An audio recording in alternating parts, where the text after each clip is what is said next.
धाकड़ खबर, बेखौफसुमा बेबाक अंदाज।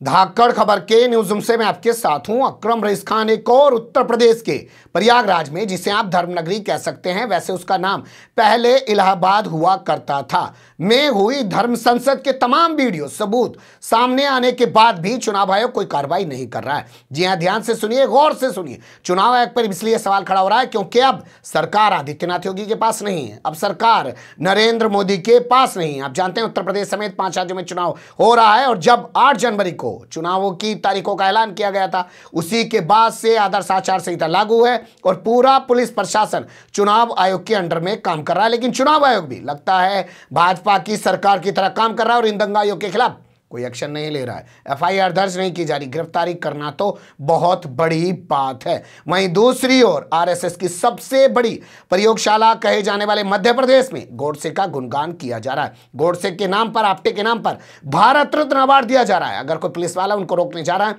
तो उसके साथ बदसलूकी की जा रही है, धक्का मुक्की की जा रही है, उसे वहां से भगाया जा रहा है। फिर भी निकम्मी नाकारा पुलिस कोई एफआईआर दर्ज नहीं कर पा रही है। यही नहीं, कालीचरण की रिहाई के लिए हस्ताक्षर अभियान चलाया जा रहा है और इंदौर की सड़कों पर उतरकर फिर से एक बार गोडसे जिंदाबाद के नारे लगाए जा रहे हैं। लेकिन ना पहले कुछ हुआ, ना अब कुछ होता हुआ दिख रहा है। 4 हिस्से में पूरी खबर आपके सामने रखने जा रहा हूं, लेकिन सबसे पहले सुप्रीम कोर्ट से आ रही इस बड़ी खबर पर नजर डाल लीजिए। सुप्रीम कोर्ट से आज एक बड़ी खबर सामने आई। सुप्रीम कोर्ट में एक पिटीशन दाखिल की गई थी जिसमें मांग की गई थी कि एक फिल्म आ रही है जिसका नाम है व्हाई आई किल्ड गांधी, मैंने गांधी को क्यों मारा। इस फिल्म में गोडसे का गुणगान किया जा रहा है और यह बताने की कोशिश की जा रही है कि गोडसे ने गांधी को आखिर किन परिस्थितियों में मारा और गांधी कहां पे गलत थे। यानी कि गांधी की इमेज को डाउन करने की कोशिश की जा रही है और गोडसे का गुणगान करने की कोशिश की जा रही है। इसलिए सुप्रीम कोर्ट से अपील की जाती है कि इस फिल्म की स्क्रीनिंग पर रोक लगा दे। यह फिल्म ओटीटी प्लेटफॉर्म पर रिलीज होने वाली है, लेकिन सुप्रीम कोर्ट ने रोक लगाने से इनकार कर दिया। सुप्रीम कोर्ट के 2 जज साहिबान हैं, उन्होंने कहा कि आपने जो पिटीशन दाखिल की है, ध्यान से सुनिए और इसे नोट भी कर लीजिए क्योंकि आपकी काफी काम की चीज है। जस्टिस इंदिरा बनर्जी और जस्टिस जेके माहेश्वरी ने कहा क्योंकि आपने आर्टिकल 32 के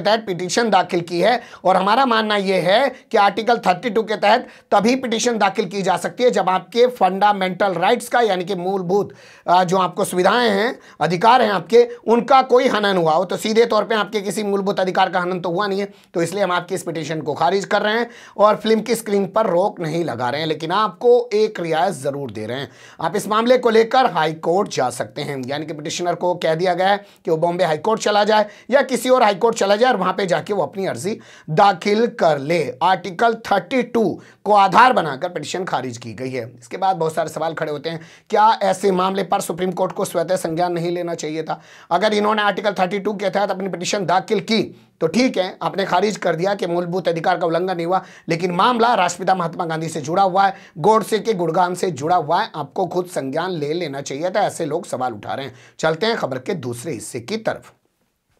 यहां बात कर लेते हैं कि ग्वालियर में गोडसे जयंती पर हिंदू महासभा ने एक पुलिस वाले को धक्के देके भगा दिया। उसकी औकात नहीं हो पाई कि वो वहां कुछ बोल पाए, कुछ कर पाए या वहां से जाने के बाद ही कुछ कर पाए। वीडियो आपके सामने रखूंगा, लेकिन उससे पहले जान लीजिए 30 जनवरी को गोडसे का गुणगान किया जाता है, उसका शहीदी दिवस मनाया जाता है। गोडसे आपटे तमाम लोगों का। तो हिंदू महासभा का यहाँ पे ऑफिस है, जहाँ पे आपने देखा होगा मंदिर बना दिया गया, गोडसे का बाकायदा प्रतिमा लगा दी गई है। प्रतिमा तो पुलिस वाले ले गए थे, लेकिन आज तक कोई एक्शन इनके खिलाफ नहीं लिया है। तो इनके हौसले लगातार बढ़ते जा रहे हैं और इन्होंने ऐलान किया था कि ये गोडसे का जो है पूरा प्रोग्राम मनाएंगे, गोडसे सम्मान दिवस मनाएंगे और इन्होंने तय प्लानिंग के तहत, पूर्व घोषित प्रोग्राम के तहत अपना कार्यक्रम किया। ऐसे में एक पुलिस वाला यहां पहुंच गया। अब उस पुलिस वाले की औकात आप इस वीडियो में देख लीजिए।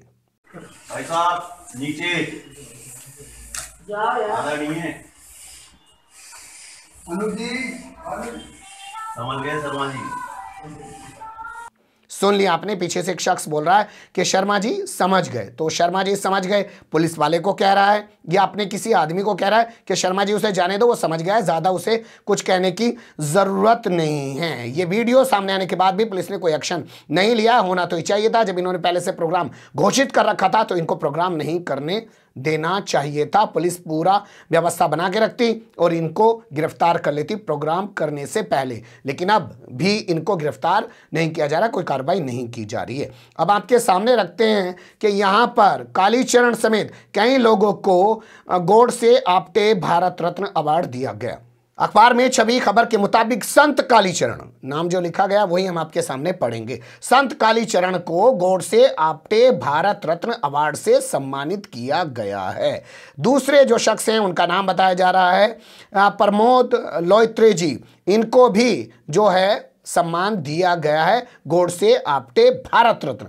किशोर माहौर को भी यह सम्मान दिया गया है। इसके अलावा पवन को भी यह सम्मान दिया गया, आनंद बिहार को भी यह सम्मान दिया गया है और नरेश पाठक को भी यह सम्मान दिया गया, यानी कि कुल मिला के 6 लोगों को गोडसे आप्टे भारत रत्न दिया गया। इस मामले में एक खबर हमें मिली, पहले वो आपके सामने रखेंगे, फिर इसको कैसे देखा और समझा जा सकता है बताने की कोशिश करेंगे।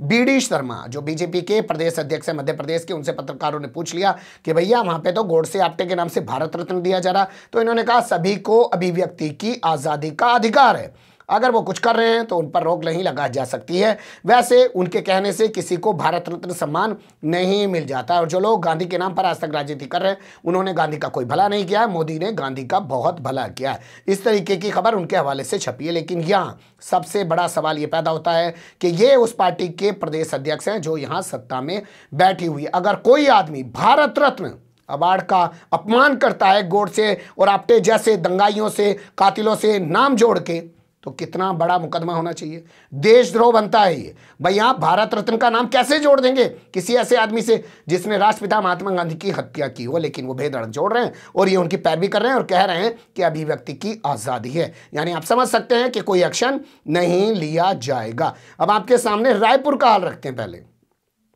रायपुर वही जगह जहां पे धर्म संसद की गई और कालीचरण ने राष्ट्रपिता महात्मा गांधी को लेकर अपमानजनक बयान दिया, उसके बाद वो भाग गया जान बचाने के लिए और रायपुर पुलिस ने उसको खजुराहो से गिरफ्तार कर लिया। उसके बाद से वो जेल में पड़ा हुआ है, उसको कई मामलों में जमानत मिल चुकी है जो उसके खिलाफ महाराष्ट्र में दर्ज थे, लेकिन रायपुर वाले मामले में अभी तक उसको जमानत नहीं मिल पाई है। अब उसकी रिहाई के लिए अभियान चलाने की बात की जा रही है। रायपुर का बुद्धेश्वर एक मंदिर है, वहां पे बहुत सारे साधु संत इकट्ठे हुए, बताया जा रहा है उन्होंने पहले धरना प्रदर्शन किया, फिर उसके बाद हस्ताक्षर अभियान चलाया, यानी कि सिग्नेचर कैंपेन चलाया। अब ये सिग्नेचर कैंपेन राज्यपाल को भेजा जाएगा, राष्ट्रपति को भेजा जाएगा, प्रधानमंत्री मुख्यमंत्री को भेजा जाएगा और दबाव बनाया जाएगा कि जल्द से जल्द कालीचरण को रिहा किया जाए। बताया जा रहा है एक स्वामी है राजेश्वरानंद, उनके आदेश पर यह सब किया जा रहा है। तो ये तस्वीर काफी महत्वपूर्ण है। लेकिन इसके बाद अब देख लीजिए कि सड़कों पर उतरकर क्या किया जा रहा है।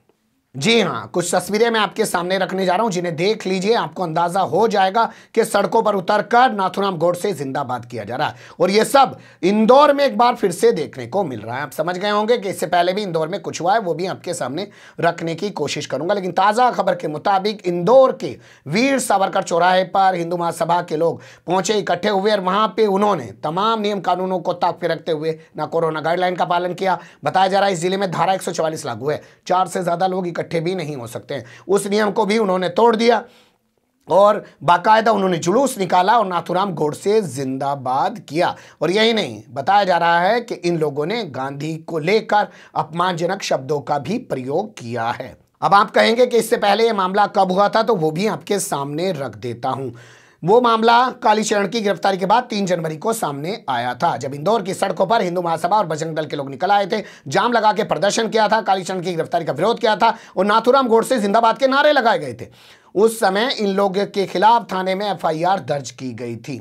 आज तक उस मामले में गिरफ्तारी नहीं हुई, तो अब ये ताज़ा मामला है, इसमें क्या गिरफ्तारी होगी। अब जब गिरफ्तारी नहीं होगी तो हौसले ऐसे ही बुलंद होंगे। इसी बीच में खबर से आपको रूबरू करा देना चाहता हूं, हालांकि ये खबर पुरानी है, जो MP के नरसिंहपुर से सामने आई थी। यहाँ पे एक शख्स हैं जो अपने आप को कथावाचक कहते हैं, साधु हैं, मतलब संत बताते हैं अपने आप को, नाम है तरण मुरारी बापू। उन्होंने कहा कि ये गांधी जो है कभी भी महात्मा नहीं हो सकता, ये कभी महात्मा था ही नहीं, ये असल में राष्ट्रपिता नहीं है, ये देशद्रोही है, क्योंकि इसने देश का विभाजन कराया है। जब इनके खिलाफ FIR दर्ज हुई तो इन्होंने माफ़ी मांग ली। आज तक इनकी भी गिरफ्तारी इस मामले में नहीं हो पाई है। तो दंगाइयों के हौसले आखिर क्यों ना बुलंद होंगे। लगातार जब वो इस तरीके की हरकतें कर रहे हैं, प्रदेश अध्यक्ष उनको डिफेंड करता हुआ दिख रहा है, और जब FIR दर्ज हो रही है उस मामले में पुलिस कोई कार्रवाई नहीं कर रही है, पुलिस को धक्के दे के भगाया जा रहा है, और पुलिस जब भी कुछ नहीं कर पा रही है तो तो अब ये चीज़ें लगातार और बढ़ती जाएंगी। बाकी तो आप जानते ही हैं, नरेंद्र मोदी हैं मन की बात करने के लिए और राष्ट्रपिता महात्मा गांधी का गुणगान करने के लिए, उनकी समाधि पर जाके फूल चढ़ाने के लिए, जहां पे उनको गोलियों से भुना गया दिल्ली में, वहां पे भजन कराने के लिए। दिखावटी तो वो अपने आप को बहुत बड़े गांधीवादी बता ही देते हैं, साबित कर ही देते हैं। बाकी सारा काम करने के लिए भोंपू मीडिया और उसके दलाल चाटुकार दंगाई पत्रकार हैं ही, जो आजकल ईमानदार भी बन चुके हैं। अब बने रहिएगा धाकड़ खबर के साथ। फिलहाल कमेंट्स के रूप में आप लोग अपनी राय दे सकते हैं, खबर को लाइक कर सकते हैं, चैनल को सब्सक्राइब कर सकते हैं और ज़्यादा से ज़्यादा हमारी खबरों को शेयर कर सकते हैं। फिर ऐसे ही किसी सुलगते हुए या उलझते मुद्दे लेकर मैं आपके सामने हूँगा हाजिर। फिलहाल अभी मुझे दें इजाज़त।